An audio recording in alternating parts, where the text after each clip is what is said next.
we're setting ourselves to appreciate something which is so easy, so simple, so fundamental, that we miss it by overlooking it. And one of the difficulties about a real education is making sure that the fundamentals are seen. It's like someone who would like to compose music who doesn't ever learn to read and write music.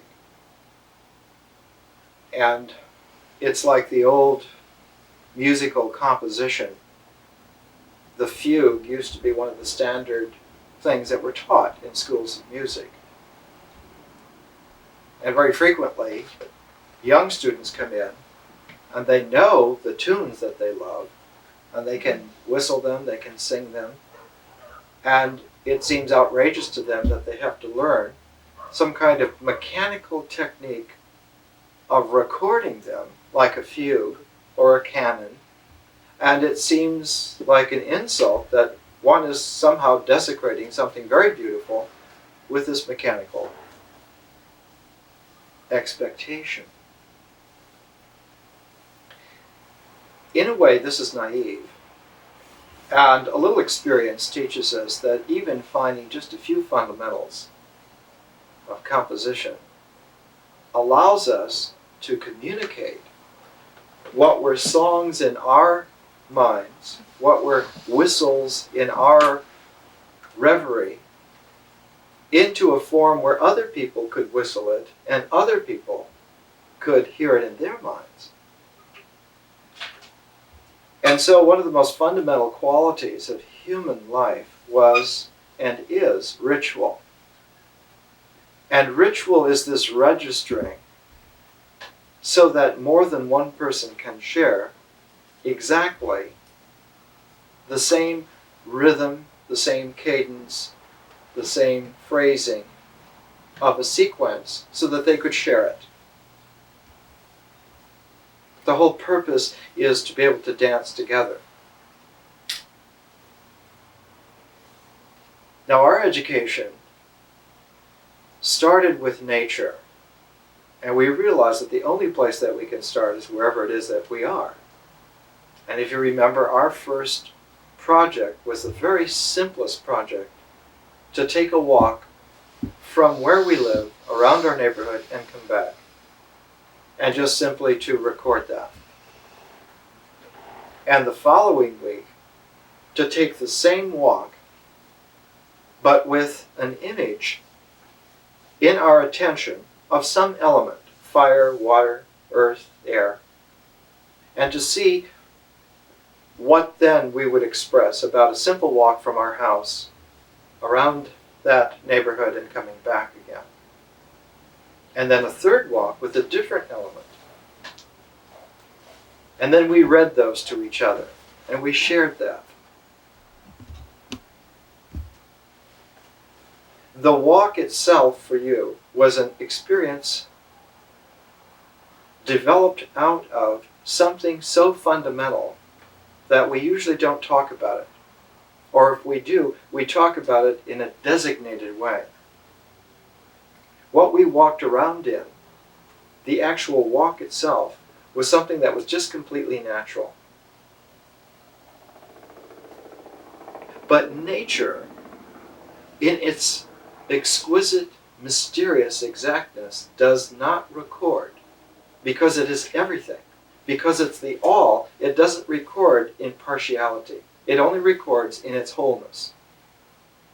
But a wholeness so vast and so subtle that it does not record even as its oneness, but something even more fundamental than one.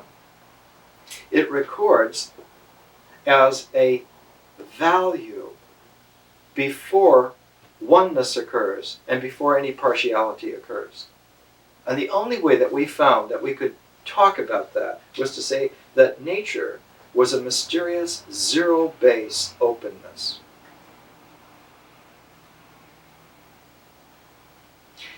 In English, we would just say that nature is. It just simply is. It isn't anything. It isn't anything in particular. It is. But what comes out of nature, what first occurs, is when something happens, when something is done, when there's an activity, when there's an action, when we do something, or when something is done. In late October, outside of Bennington, Vermont, in the Green Mountains, millions of leaves fall. And that doing registers as autumn there. If I use a language to talk about that, I am recreating for us that autumnal Vermont experience.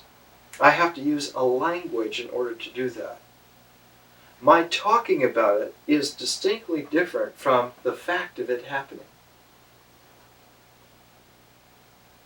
And it is separated. My talking about it is separated from the fact of it happening by something objective which really does occur.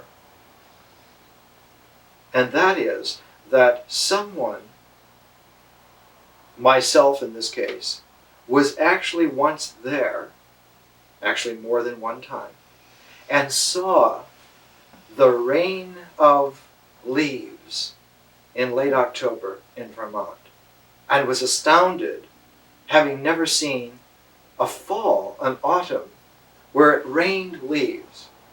And it was extraordinary. One could juxtapose to that, on the other coast of the United States, on the Pacific coast, in California, up in the Sierra Nevada mountains, that when the storms of winter come into the Sierra Nevada, the late spring storms have huge snowflakes. They're as large as snowflakes as exist on the planet. They're enormous. And they tend to stick to each other. And the giant sequoia trees that are about 250, 300 feet high and spread their branches out, and there are so many that the branches interlace, they trap these huge snowflakes so that there is a cover of snow across the whole of the forest for hundreds of miles. And the snow from the previous months, which were smaller flakes that fell through the branches and collected up to depths of about 20 feet, 25 feet on the forest floor,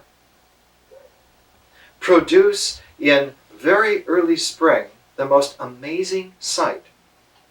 You're like in a cathedral where there are pillars of redwood trees several hundred feet high, and everything else is covered by a blanket of 20 to 25 foot deep drift snow so that you don't see anything except just these columns, thousands of them, disappearing off into the distance, and a canopy of snow across the top, so that in between two sandwiches, two slices of snow, are these fantastic columns.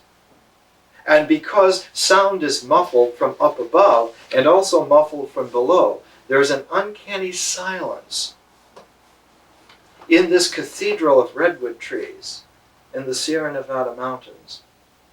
But that the weight of snow up above from time to time in an individual tree becomes so great that it suddenly spills down through this cathedral of silence.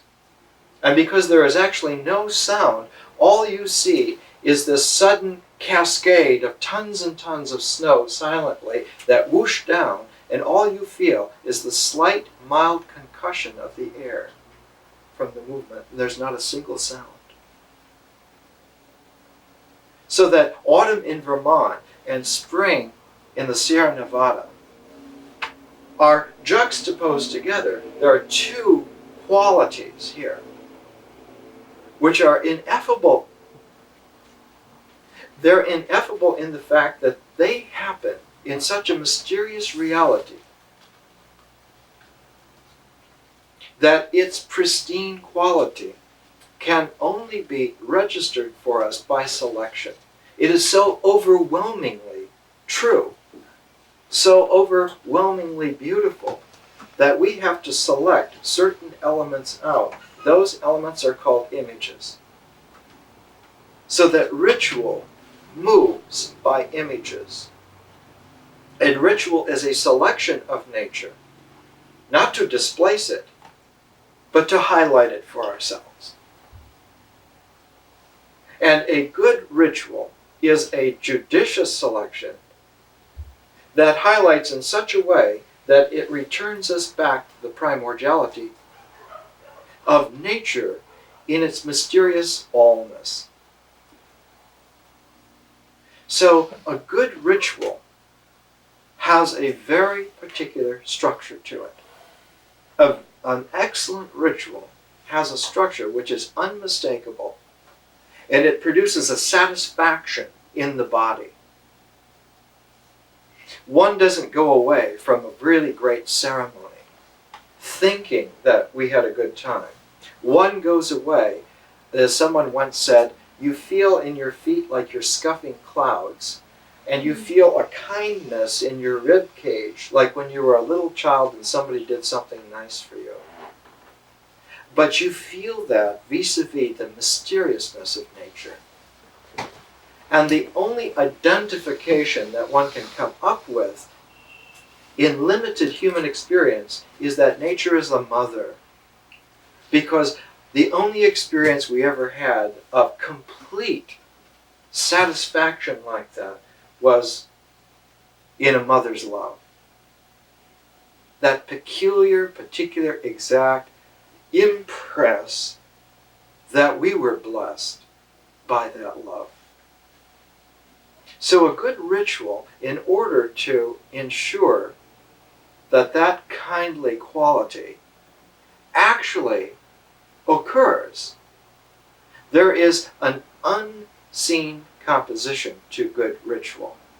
And the unseen composition is to bring everything in a rhythmic cycle around, almost to the point of closing. Almost, but not quite. Because were it to be brought completely around, you would have a closed circle, and it would be like a tape loop, and it would just repeat indefinitely, mechanically. And it would be like the old phonograph records that would develop a scratch in it, and the needle would stay, and you'd hear, this will date me, Frank Sinatra's voice singing over and over again, Chicago, oh, Chicago. A tape loop. So that a very good ritual does not close its cycle, does not close its circle, and specifically creates the sense among those participating that we're getting very close to the closure. In fact, there's a musical form, there's a composition that takes this as its basis. This is Grove's Dictionary of Music and Musicians, not the new edition. That's a couple of $1,000. This is a nice used set that was about $50. It was a good buy. Under the article cadence, we find that cadence is the very bones of music.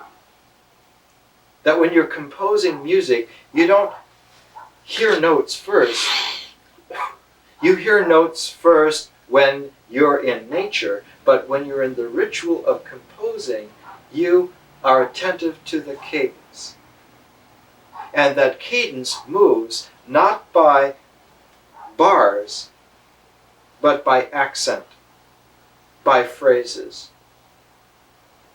And in an old book on musical harmony that used to be used around the First World War, still very wonderful in its example, Kitson's Evolution of Harmony, Oxford University Press, 2nd edition, came out in 1914, when they're talking about phrase formation, they give two bars, exactly the same, identical bars, but one is in 6/8 time and one is in 3/8 time.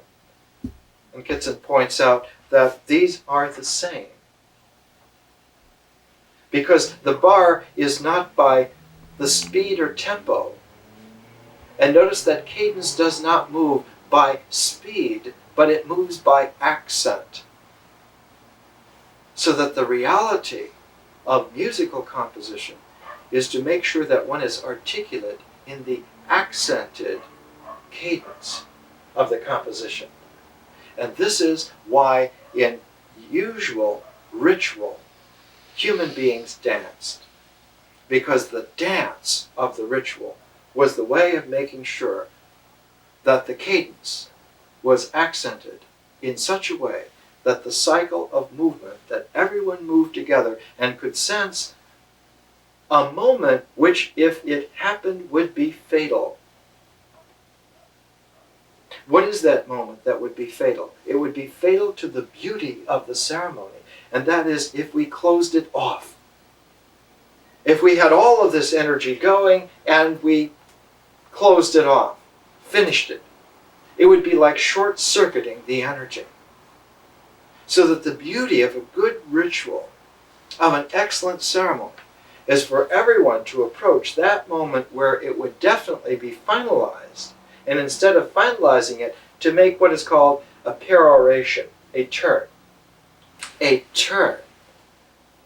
And the turn, in the geometry of exactness, is always 180 degrees.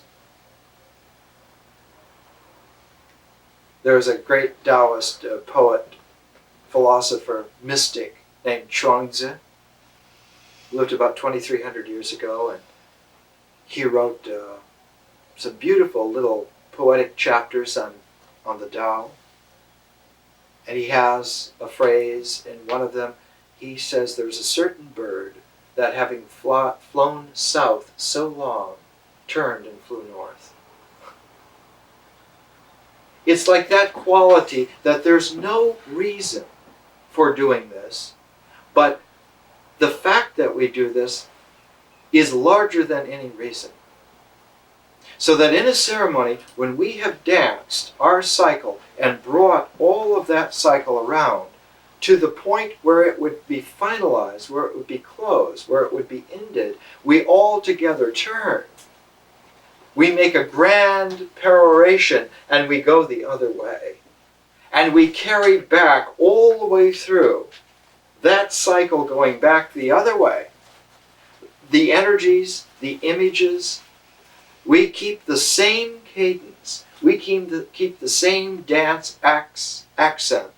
But now our phrase formulation of images moves exactly the opposite way. And we see that it makes no difference to the enjoyment, to the integrity, that it can move left or right. And therefore we know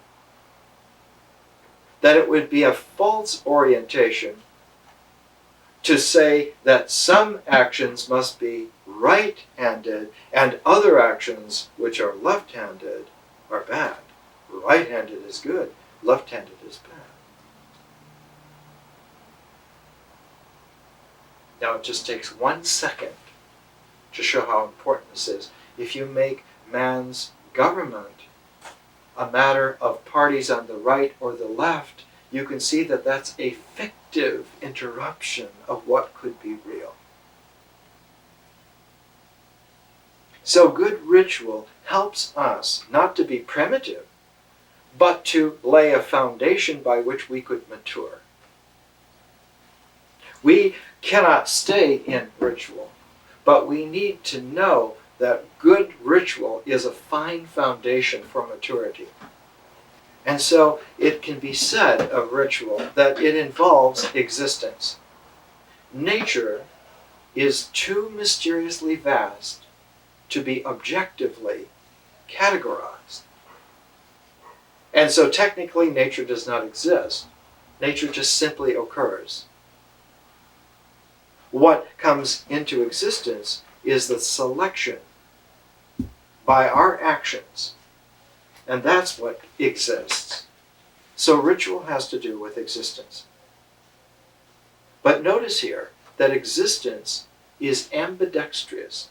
It not only is what is occurring, but equally at the same time also involves what is not occurring. Now this is a little delicate. So I have a short little poem. This is a poem by a man who was the vice president of Hartford Accident and Insurance Indemnity Corporation, Hartford, Connecticut. He used to commute to his office every day on the train, and while he was commuting, he would compose in his mind the poem for the day. And when he got to the X floor of his corporation, his executive secretary, first order of business, take the poem for the day. His name was Wallace Stevens. And this is one of his earliest poems for the day. You can imagine his executive secretary making big bucks, whatever it was at that time, mountain of correspondence and contacts all over the world, and she's jotting down the poem for the day.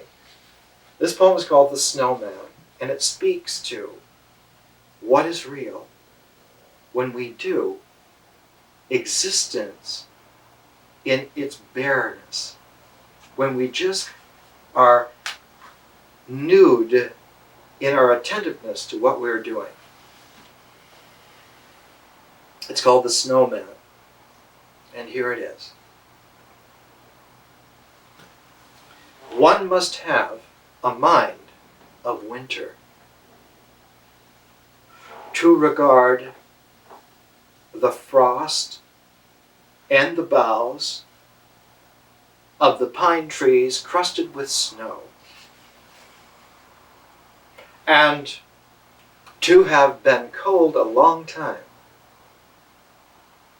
to behold the junipers shagged with ice, the spruces rough in distant glitter, of the January sun, and not to think of any misery in the sound of the wind, in the sound of a few leaves, which is the sound of the land, full of the same wind that is blowing in the same bare place.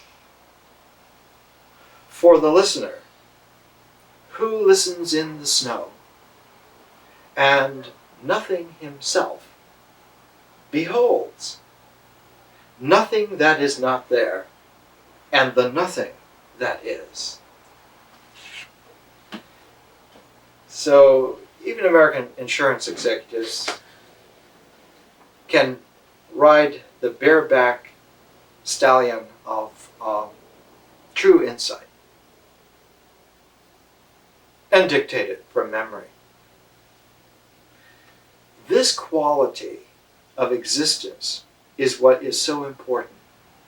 When we look at Grove's Dictionary of Music about cadence, it tells us that the very earliest use of formally putting together a notation for cadence is from medieval times. It says, in medieval music, what is now called a cadence or close was known by the Latin term, the Latin word, clausula, clausula, like clause, clausula. So sometimes it's called cadence, sometimes close. Why is it sometimes called close? Because the original, complete, perfect cadence was brought around to the point of close. Notice here that the medieval quality of ritual, what made it medieval in the first place, was that it had this repetitive quality of bringing everything to a close. They had forgotten the ancient wisdom that you do not close out the energy. You don't raise the energy of a people, of a communion, of a community, just simply to bring it around and dead end it. That's exactly what is profane. The reason why lust is profane is because it dead ends emotion. The reason why love is sacred is that it opens emotion to endless perorations together. It's so fundamental that we tend to overlook these basics. And one of the senses of satisfaction in a good ceremony, what made people come together and stay together through hard times, was that they loved together the way in which their existence was real in the mystery of nature. Now, those are really pretty words, but you can see that they're also exacting words from what I've been saying. They talk about the truth of the way in which things are. Now, one of the techniques that we're using to bring in our material is to use books from all over the world, from all different times. And the book we're using right now is The Sacred Pipe by Black Elk, the great American sage of the Oglala Sioux. Black Elk speaks. And Black Elk, in The Sacred Pipe, talks about the 7 rites, the 7 ceremonies, the 7 rituals of the Oglala Sioux that made the pattern of the wholeness of that people. And not just the Oglala Sioux, all of the various bands of the Sioux, and not just the Sioux, but all of the Northern Plains Indians shared this. And there were versions that were somewhat difficult to mesh together. The Crow Indian version did not mesh with the Sioux very well. The Blackfoot and the Sioux got along very well. The Blackfoot had trouble with the Pawnees because they had a different inflection, and very often it ended up with contentions. So that within a shared ritual mode, there are different styles of the mode, variations. And if the styles are not brought within a resolving context, their antitheticalness remains conflicting. Because the counter movement is always 180 degrees. It's always the opposite. It's always in the opposite. And only when one has an overwhelming context of the mystery within which to put this movement and its opposite movement. It's called in Greek the strophe and the antistrophe. And that point that one does not reach to close it off, the English word that expresses the Greek is called a stand.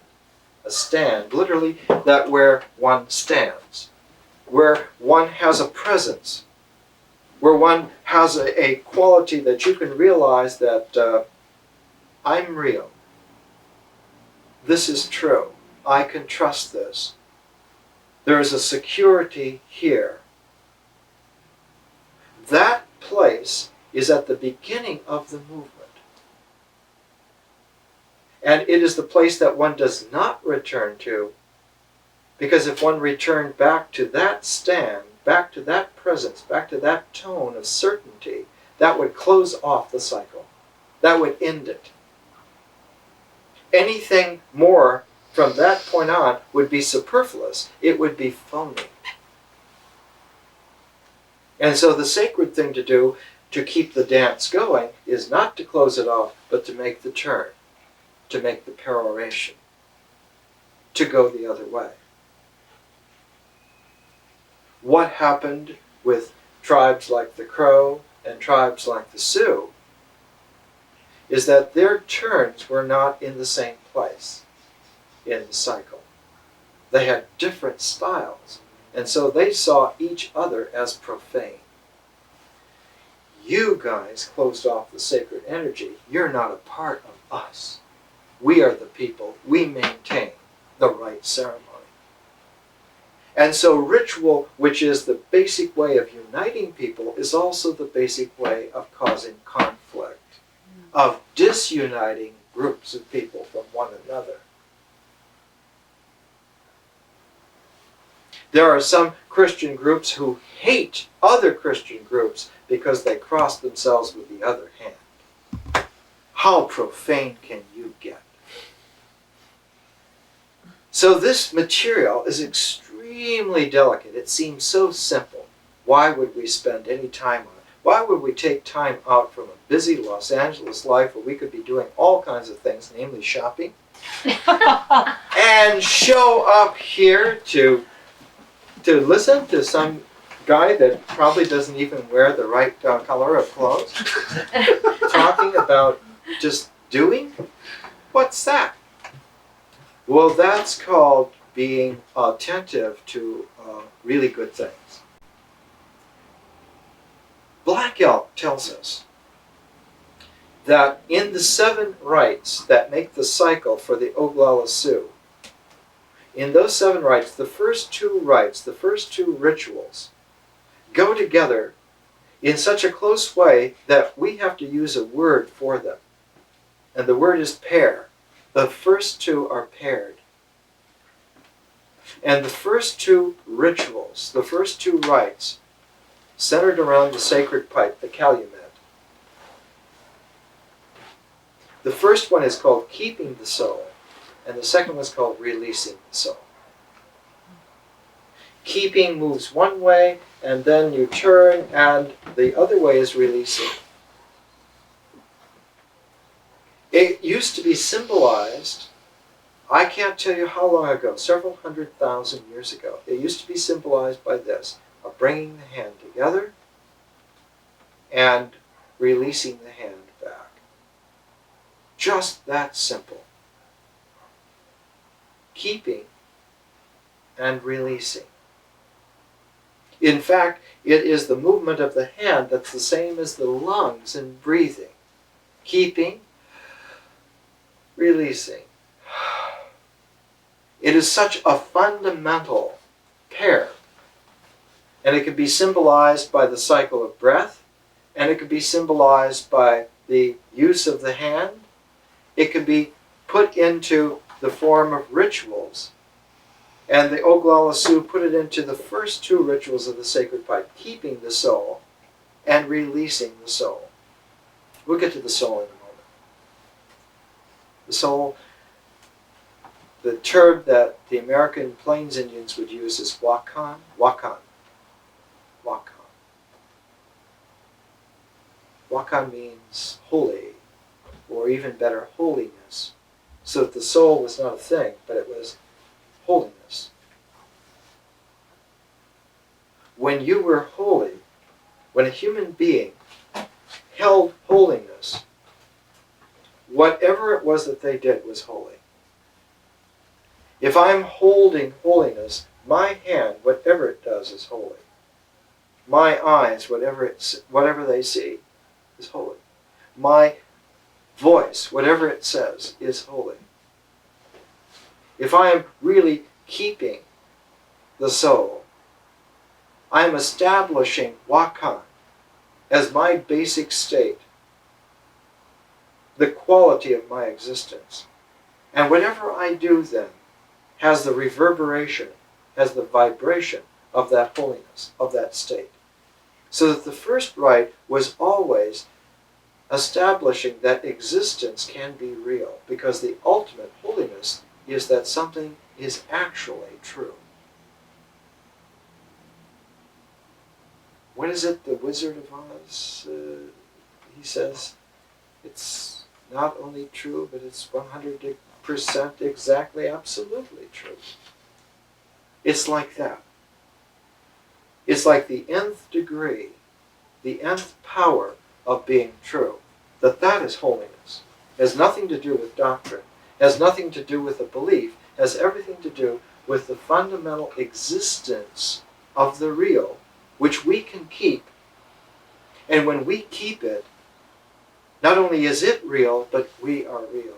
And whatever we do is then real, so that the ritual is not a superstitious fiction of ignorant people, right? It's not like those old-fashioned farmers over there that think that they got to do all this in order for the plants to grow. How dumb can you get? Just fertilize it. Well, if you don't pray for crops and you just keep fertilizing it, the fertilizer builds up a toxicity in the soil, and pretty soon you don't have any crop. Part of the prayer is to recognize the articulate proportionedness of how to do things. And so if you're planting and you're praying, you're more likely to use fish meal to fertilize the land rather than some kind of mechanical fertilizer.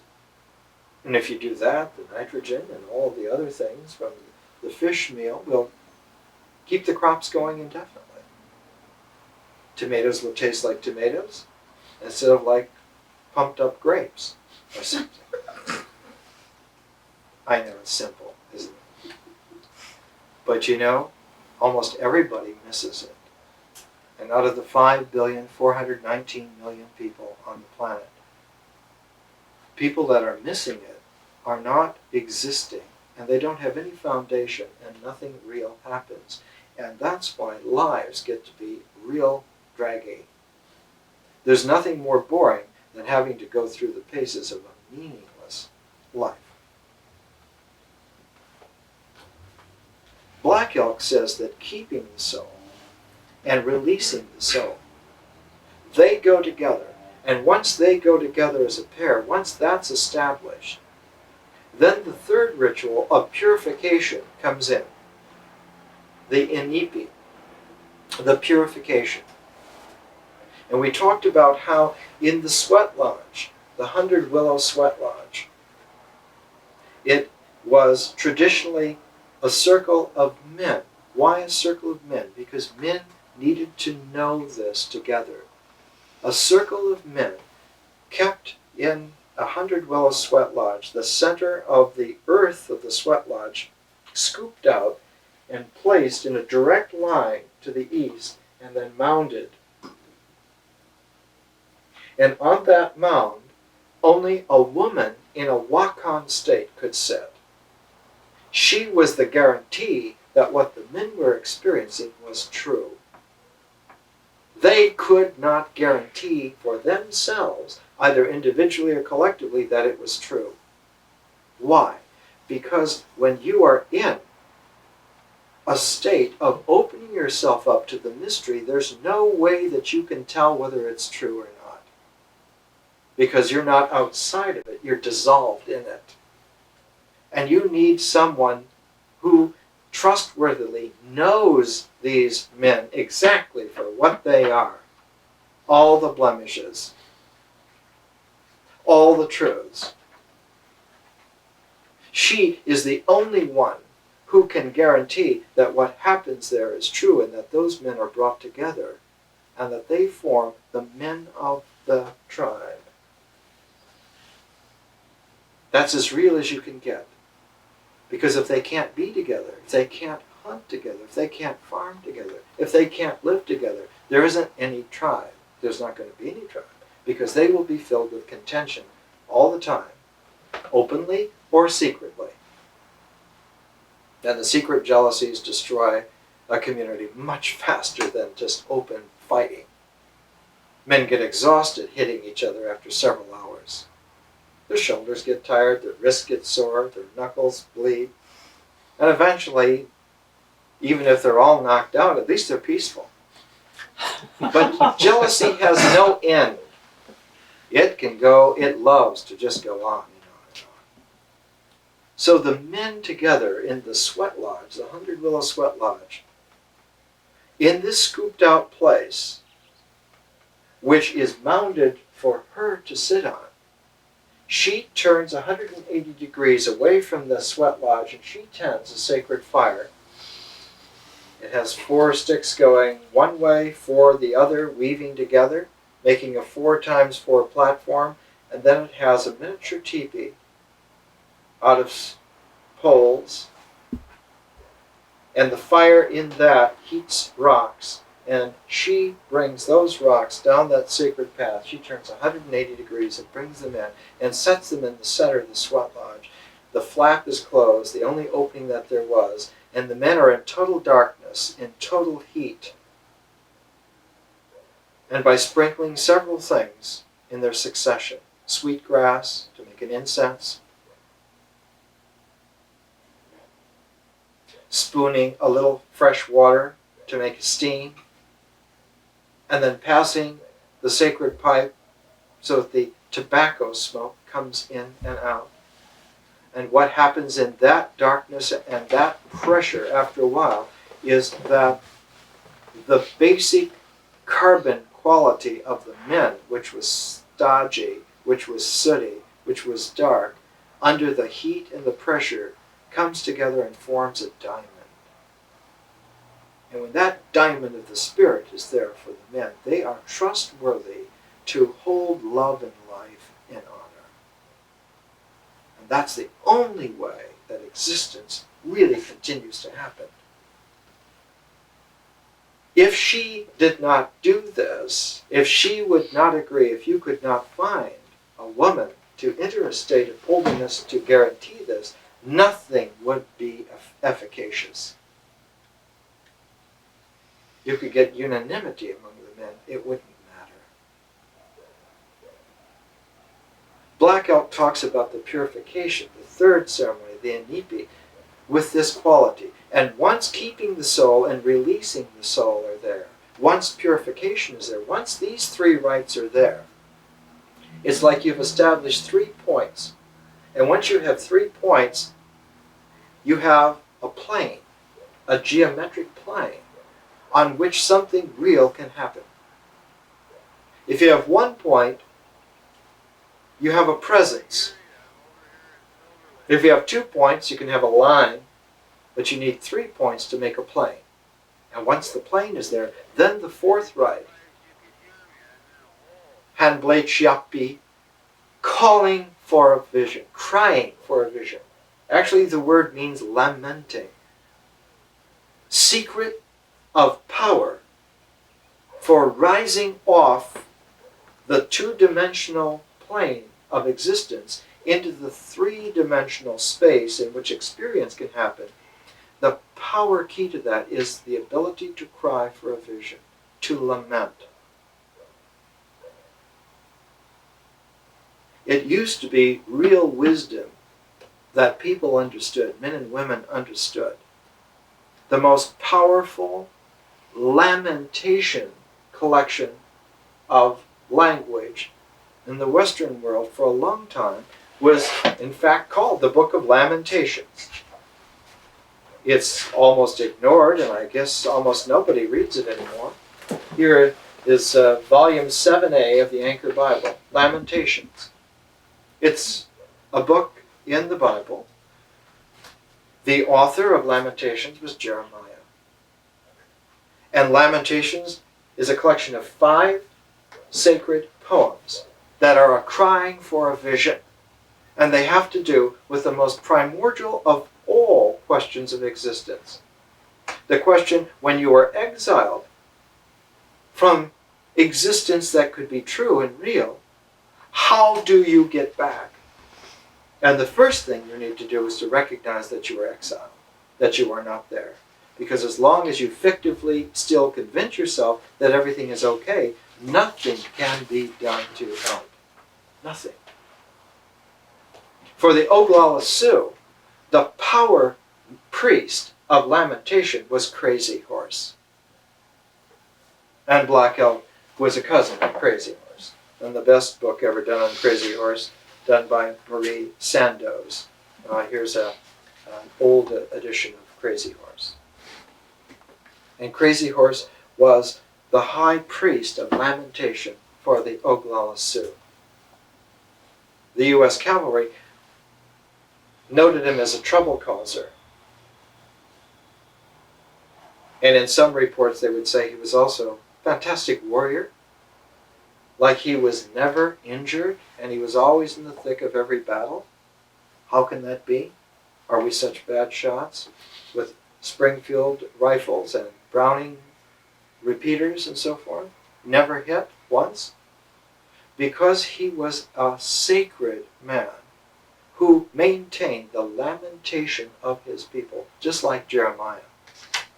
And Jeremiah, in the Lamentations, and we're going to take a break, he begins the Lamentations by saying, "How deserted lies the city that once was full of people.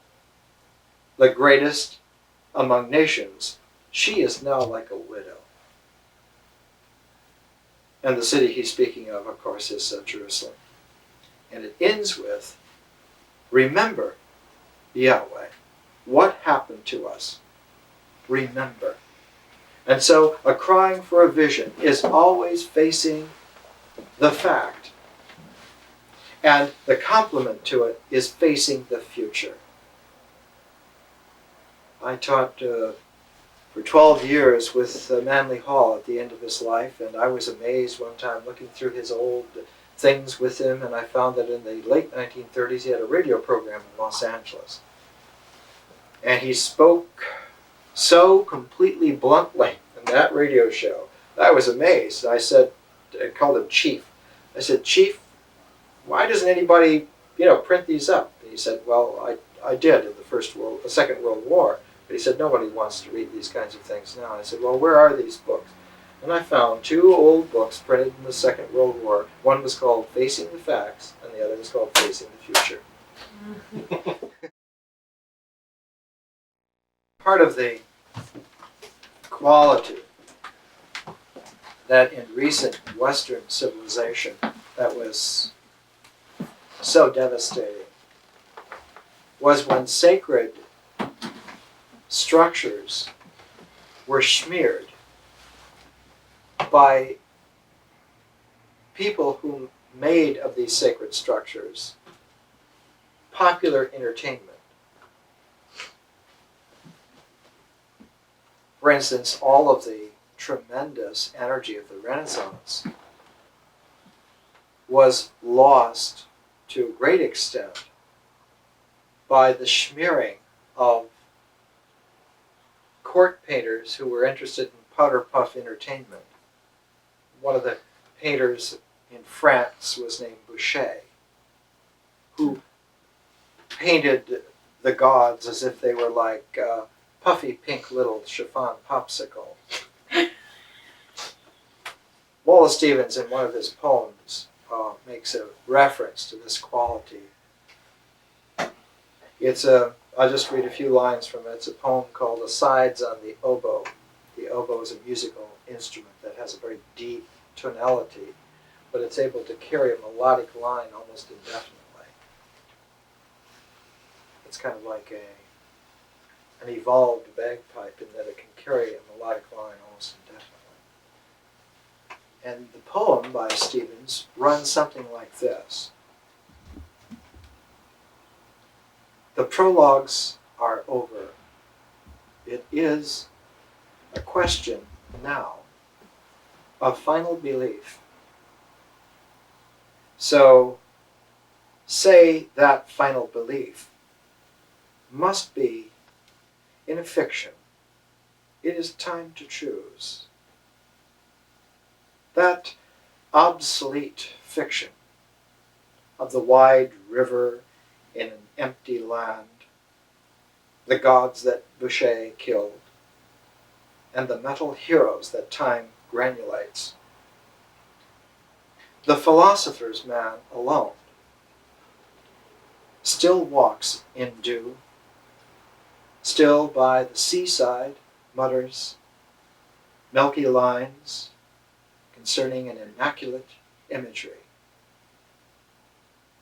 If you say, on the hautboy, man is not enough, can never stand as God, is ever wrong, in the end, however naked, tall, there is still the impossible possible, philosopher's man, the man who has had the time to think enough, the central man, the human globe, responsive as a mirror with a voice, the man of glass, who in a million diamonds sums us up. It was written in the depths of World War II.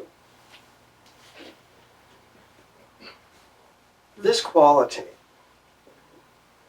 of raising the voice to speak. The American Indians would call it sending a voice. Once a plane was established, a plane of wakam, of holiness. Once there was a place where one's ceremonial endeavor could stand. And by stand we don't mean a death stillness, but a live, energized presence, a crackling thusness. Once that was achieved, then from that place one could send a voice. The Great Spirit would hear, not with an ear so much, but with his entire being, with her entire being. That the whole mysteriousness of nature would not only hear, but at the very same time respond. And so the sending of a voice was not the sending of a digitalized communication, but was the kind of lamentation because it was real. The response was exactly equally real. One did not have to cross fingers and hope you were heard. You were heard because you had sent the voice. And having sent the voice, the response was already there. Because the sending of the voice was a complement to the receiving of life.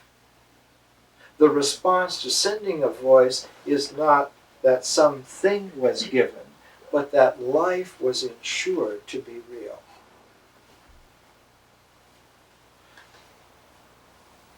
That's right that clothing is essential, shelter is essential, food is essential.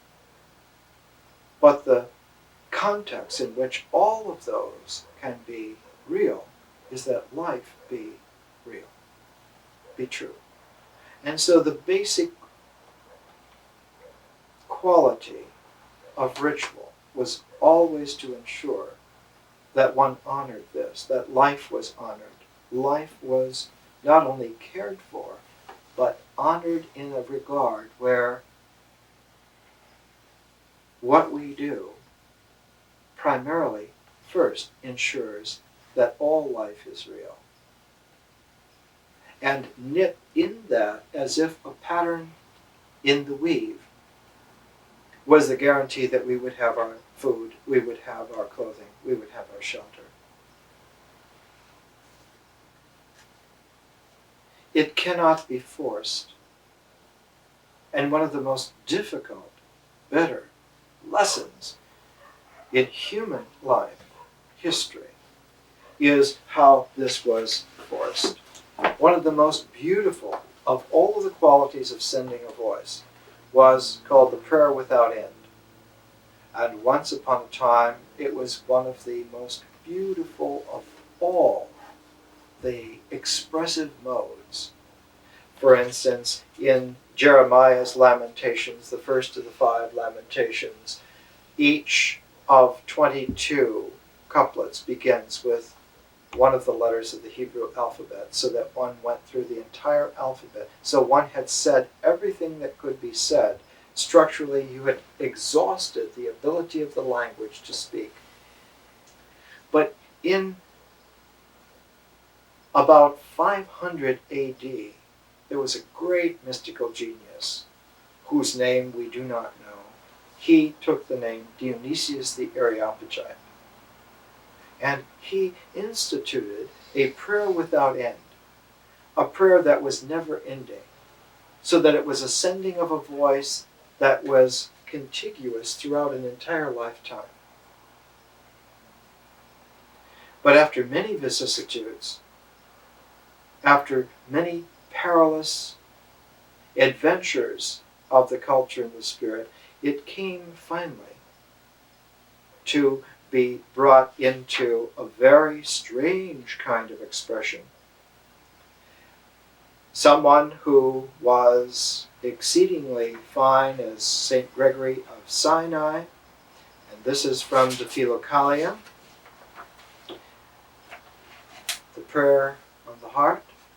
Notice how something so beautiful, so refined, suffered a change which became deadly. Gregory, in Instructions to Hesychast on Silence and Prayer, How to Practice Prayer, says, in the morning, force your mind to descend from the head to the heart.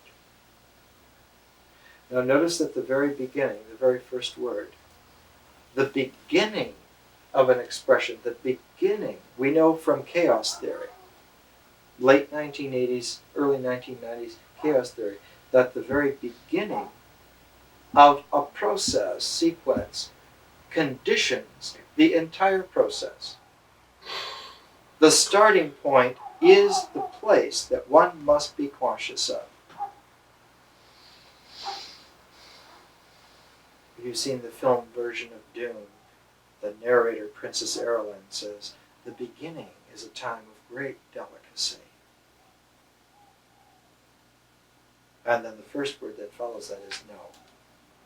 No, then the time is 10,190 years in the future.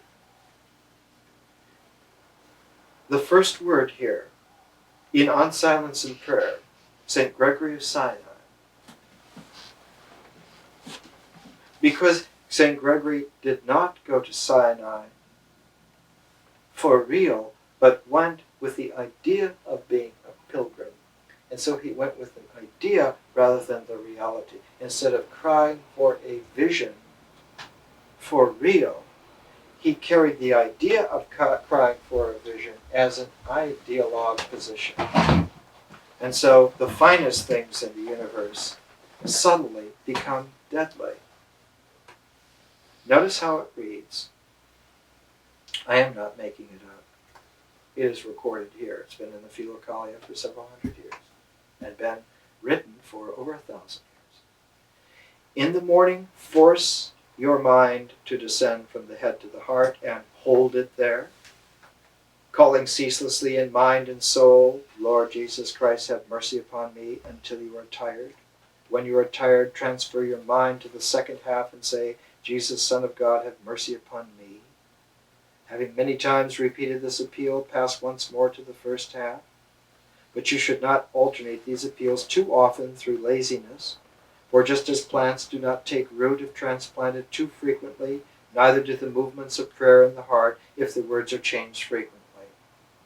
Notice the wisdom, but notice a thread of peril, a thread that is perilous, that is woven through initially, now comes to characterize the whole. When you notice thoughts arising and accosting you, do you not look at them, even if they are not bad, but keeping the mind firmly in the heart, call to Lord Jesus, and you will soon sweep away the thoughts and drive out their instigators, the demons, invisibly scorching and flogging them with this divine name. Thus teaches John of the Ladder, Johannes Climactus, saying, with the name of Jesus flog the foes, for there is no surer weapon against them, either on earth or in heaven.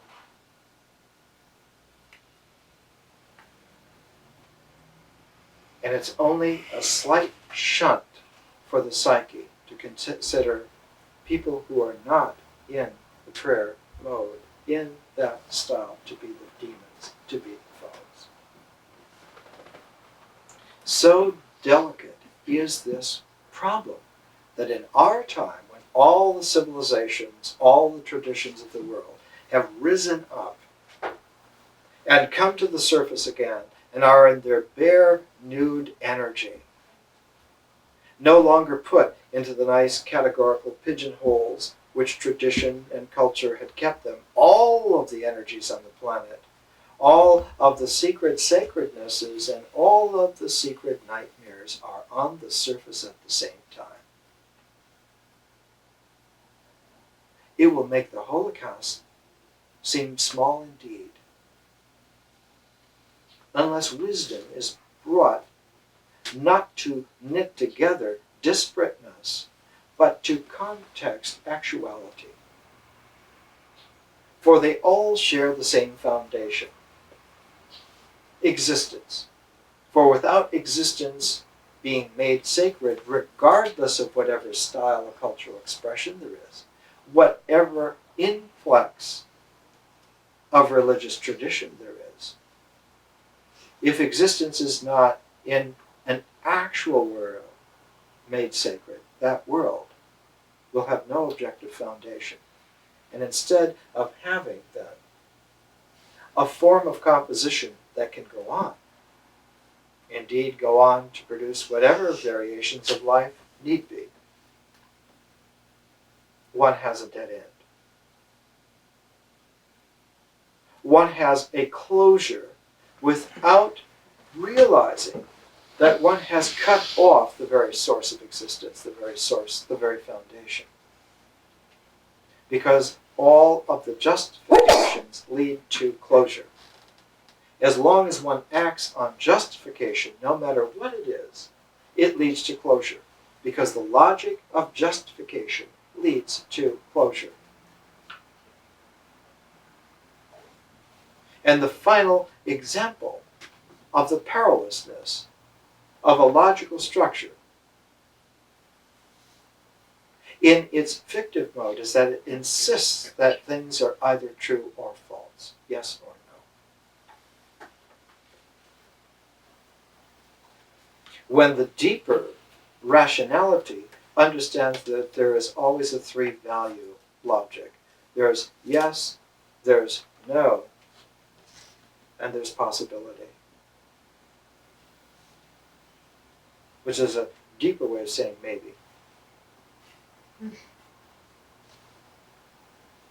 And that the platform of context upon which possibility occurs is the zero-based openness, the very mystery beyond oneness.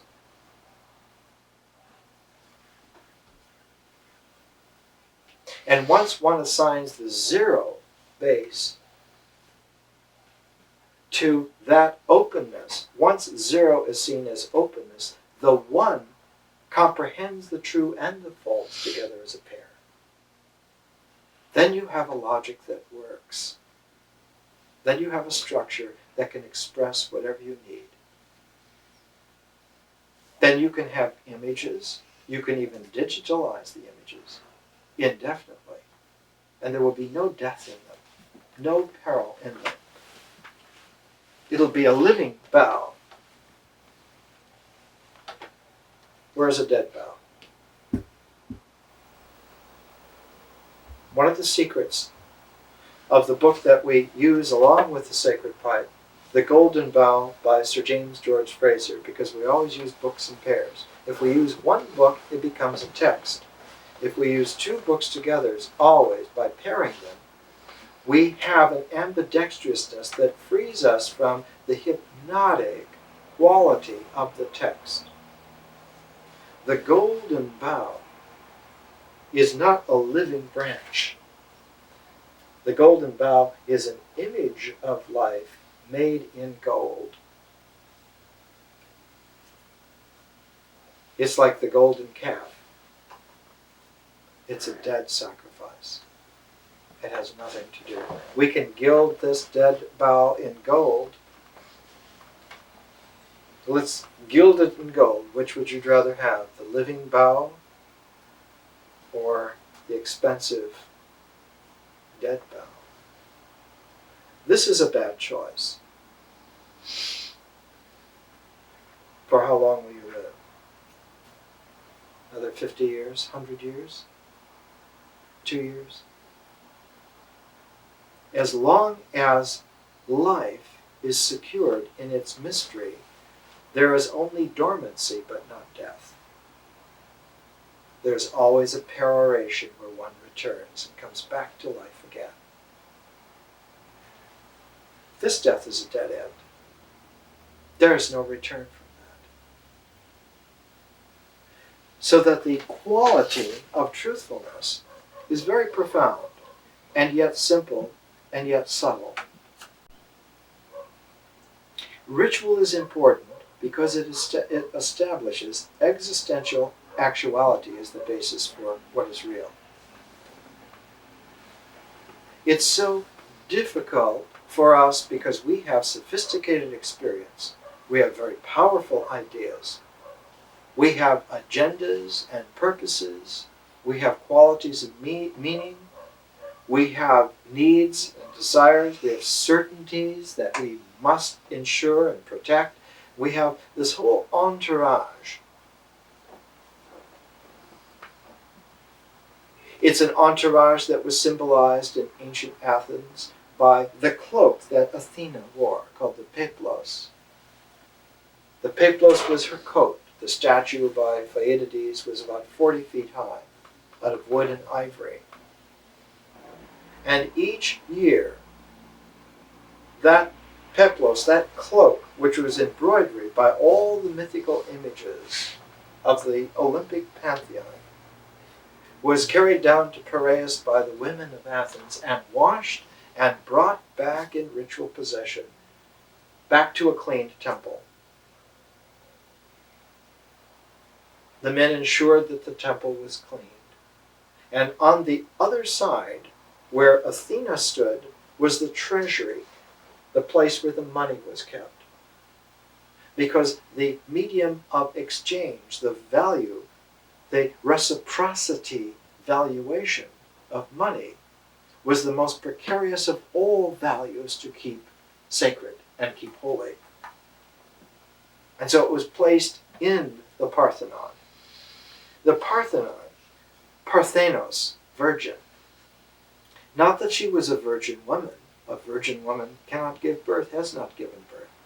But virgin in the sense of pure, of having come back to committing herself to the sacredness of a zero base.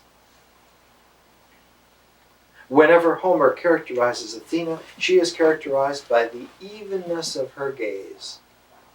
Her eyes, gray as the sea, look with such evenness upon the world that she sees the nothing that is not there as well as what is. She sees it all and is trustworthy as the guardian of wisdom, as the protectress of wisdom. In Persia, she is called Asha.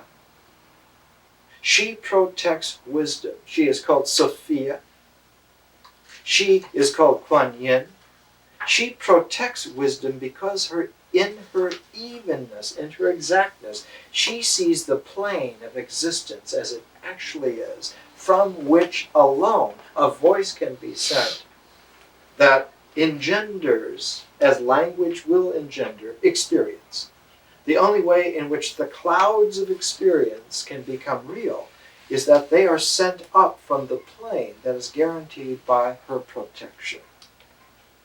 And if she chooses not to protect it, the foundation of experience is erased from the world. And there's nothing that anyone can do. You cannot have a substitute. And so in Grove's Dictionary of Music, medieval cadence had a specific way of talking about a false cadence, which has its closure somewhere else other than the final point. It was called, in fact, a clausula ficta, a fictional closure. And very often, the clever, recognizing that closing off all of your options would be a dead end, would put a closure in nevertheless, but someplace else. And what happens is that in the cyclic repetition, what you get is chaos.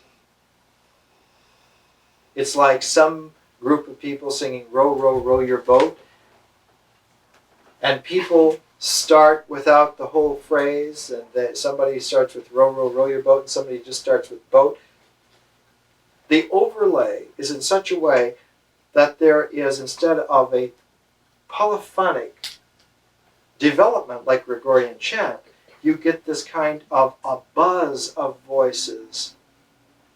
And in Arabic, the word that means madness, aziz, aziz, is the word that expresses the sound of insects buzzing. Instead of Gregorian chant, you get insects buzzing. The cacophony of the wild field. It's so primordial, it's so simple. But our age has overlooked it for several hundred years. These basic truths, by which the foundations of all human cultures, all human values have been founded, around the planet for all time. All men and women, wherever they were together, found that this was essential to life, and that life comes out of existence. And existence is a gift of nature. A gift of nature. Because the only certainty that occurs again and again and again is that it is given. If we accept it, it is there. So that at the end of the first year, we will find that the last stage of integration is acceptance. The last thing to do is to not do anymore. To purposefully, to consciously set down everything and to let it be. And simply accept it. And profoundly immerse ourselves in acceptance. And what starts out as acceptance, we will see, deepens in tone. It's like a mysteriousness. It's like a sea change. Acceptance deepens into absorption. All of a sudden, an energy of intensity kicks in from who knows where, and acceptance deepens into absorption. Like lovers who have accepted each other find themselves half an hour later, where were we? We were not here. We were absorbed. But not by time, not by space. There's another dimension to what is true and what is real. And it operates in such a way that our acceptance, especially mutual acceptance, deepens into absorption profoundly. Only out of that absorption does consciousness come out in a way in which it leads back into life. If consciousness is forced prematurely, if it does not come from an absorption based on mutual acceptance, if consciousness is not born from love, then it is born from force, and it leads to projecting out onto others the deficiencies of the moment, of the structure. They're to blame for our troubles. And we'll get them. And when we've got them, our troubles will be over. And it leads to the ridiculous quality of when that doesn't work, when that's frustrated, when that's disappointed, it finally ends up to those closest to us. They're to blame. The wife, the husband, the children, they're to blame. And when that doesn't work, it ends up with ourselves. I'm to blame. Something radically wrong. And so murder recedes to this violence against the family, recedes to suicide. So that whole quality of the dead branch permeates everywhere because the existence has not been founded in such a way that it has wholesomeness. That's the way that it used to be taught. And this we need to have ritual. Not to stay in ritual. We'll find there are many things beyond ritual. But that ritual is the objective area in which we cinch together, by what we do together, what actually happens. The short form, like a V, or the inverted V was the Greek lambda. Plato uses the lambda, and the Christians inverted it because they didn't like to admit that they got it from Plato, so they used the V.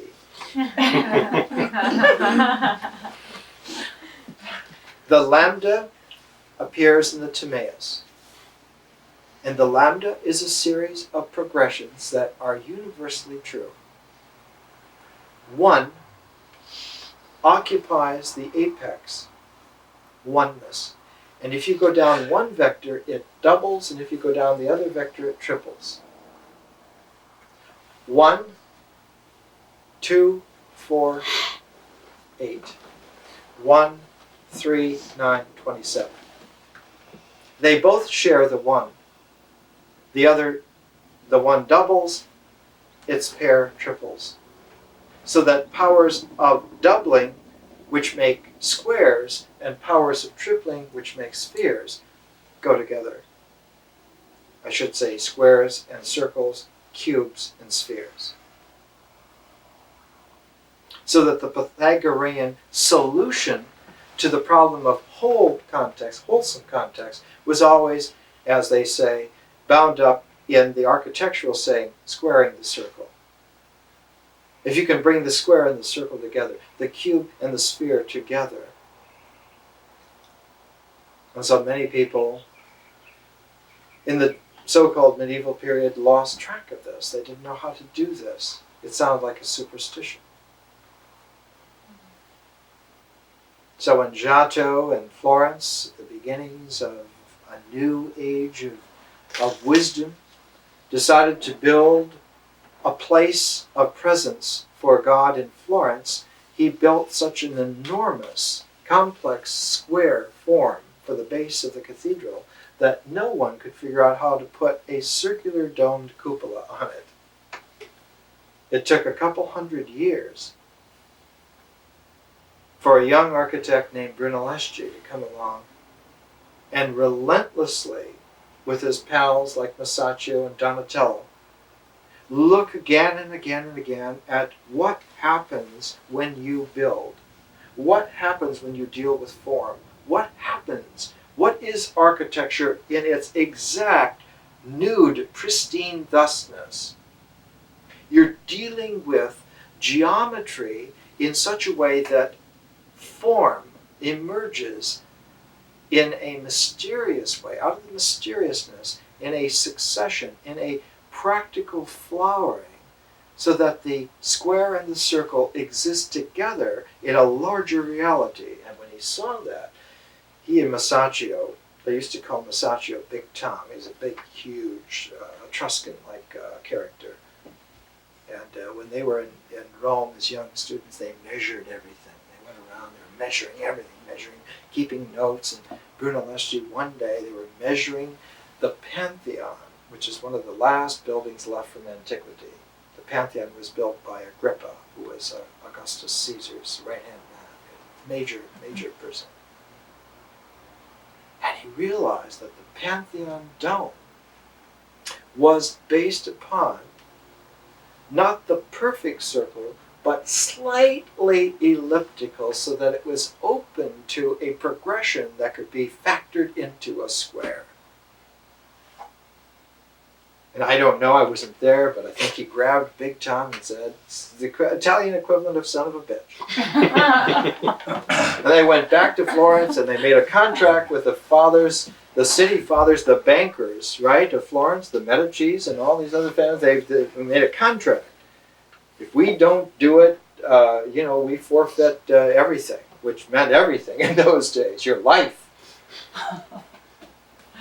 And Brunelleschi built the famous dome, and to show what comprehension there was, he built a double dome so that human beings could walk in between the two domes and go up to the cupola on top and stand there and let people know that it wasn't flimsy.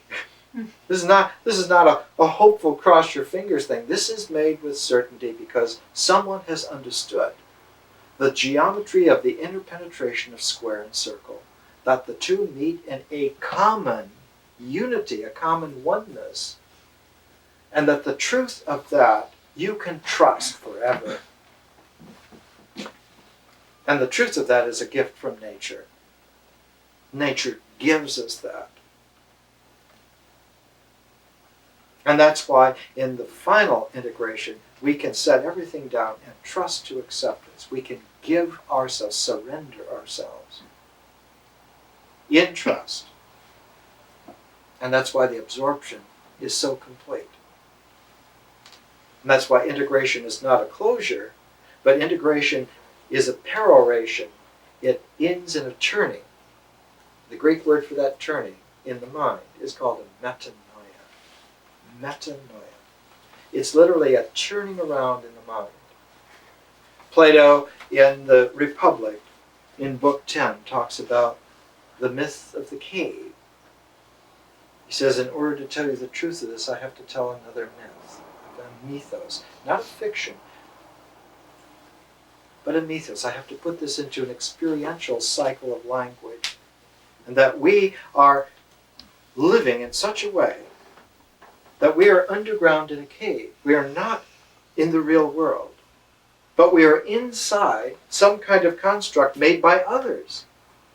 We were not born there. We do not belong there. We belong in nature, but we have been put into this cave, which is the dead ideas of previous people. And we are seated in such a way on a bench that we face a wall, and there's a fire behind us. And the fire casts a kind of a light against this wall, and it makes shadows. And between us and the fire, various people move with cutout, two-dimensional forms, and we see the shadows on the wall, and we think that's what's real. And it never occurs to us that there is anything else but this. And we are seated in such a way that we are convinced even, as if to cinch it and make sure that we're chained to that bench. Plato says the very first thing must come, this realization that shadows cannot be real. And for this we need a wisdom education, because it does not occur to someone who is in a cave, who is addicted to seeing shadows, who has never seen anything but shadows. And he says that once we realize that we have a feeling that they're of nostalgia for something else. There's something else we sense in ourselves. There's more to life than just this. There's got to be something else, something other than this. That one has to break those chains and turn around. That's the metanoia. And when we turn around, it's then that we see that the source of the shadows was merely other people carrying cutouts of shapes, of expectations, and just parading them around. And not only are the shadows not real, but the cutouts are just cutouts. They're like two-dimensional programs that are handed to us by other people that have no basis in reality. They're in fact arbitrary. And then Plato says we must make our way out of the cave back up to the surface. We are astounded to find that the minds of small people whose habitual addiction to careful, controlled authority are such a small world that it's just a cave. And when we come out into the sunlight, we're so unaccustomed to sunlight that at first we're dazzled by the brightness. Plato says this is the experience of where someone is talking wisdom to you and you have never heard wisdom talked straight to you, and so you don't hear anything except just the daze of it. Don't understand anything that's being said. And he says many people, shocked by the daze, voluntarily turn around, go back down, sit down, drape their chains over their wrists and sit there. They know better. But they voluntarily go back into this death, this exile. He says if you stay in the light long enough to acclimate to it, if you listen to wisdom long enough that you get an ear for it, that your eye begins to see, you begin for the first time to see trees and birds and nature as it really is. Then life is possible, and only then is a life possible, instead of a charade parading as a life.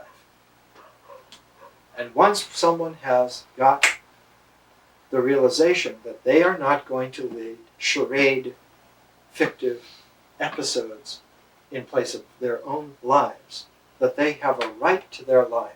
They have a privilege to know what is real and what is true and live it and expect it from others. They never go back.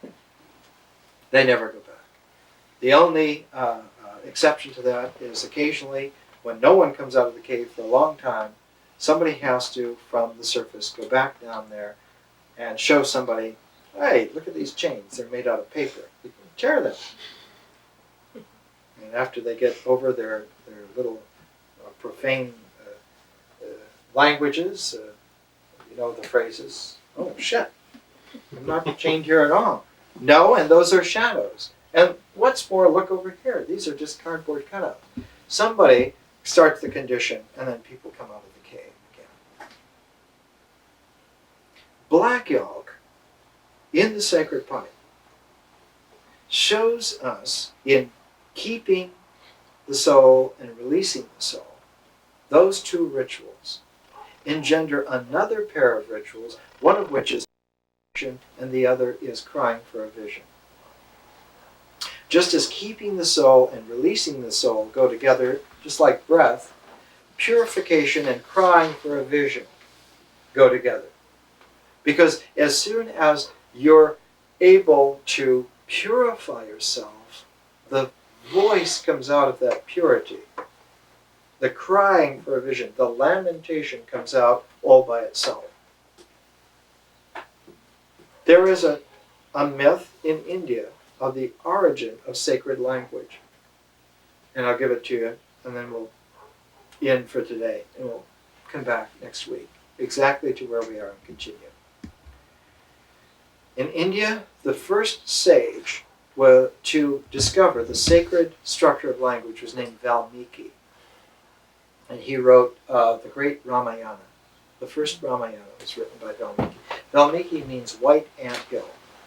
He was a sage so good at yoga that he could sit long enough that the white ants would build a mound over him in the forest. And so Valmiki, very patient, he and Milarepa could sit for maybe 50 years without moving. These are myths to alert us to how difficult it is and why there are only very few who ever do this, but that they gift us with their insight. Valmiki, in meditation one day, was listening in his simplicity to a bird singing in the forest. A hunter came along and shot the bird with a bow and arrow, and the bird fell dead. The song was over. And without thinking, he uttered a curse, and because of the tremendous yogic power, siddha power, his cursed words hit the hunter and shriveled him to a wisp of black soot. A few carbon molecules that sort of drifted with the wind, and then they were gone too. And of course, he was rather shocked. I don't think he said oops, but he realized how fantastically powerful language could be. And so he meditated on it, and he found that the lamentation tone of the human voice, the crying out in suffering, was a power tone. And what it did was it rearranged the molecules and the atoms of physical form. The cry with the suffering tone is like the pitch pipe key for a whole range of language. And that language arranges itself in an order, in a hierarchy of order, by keys. So that music changed from medieval polyphony into Renaissance and Enlightenment keys. When you have someone like Bach composing, he'll compose in a key. When you have someone like Mozart, he'll write a symphony which is in D, or a symphony which is in B major, or something like that. What is Bach's great Mass in B minor? When music is put into keys, it means that someone has understood the Metandeia and is using language now in a way in which experience is shaped by a structure of real existence. One of the greatest of all American philosophers, a woman, whose book we use later in the Symbols, is Suzanne Langer. And her book is Philosophy in a New Key, subentitled A Study in the Symbolism of Reason, Right, and Art.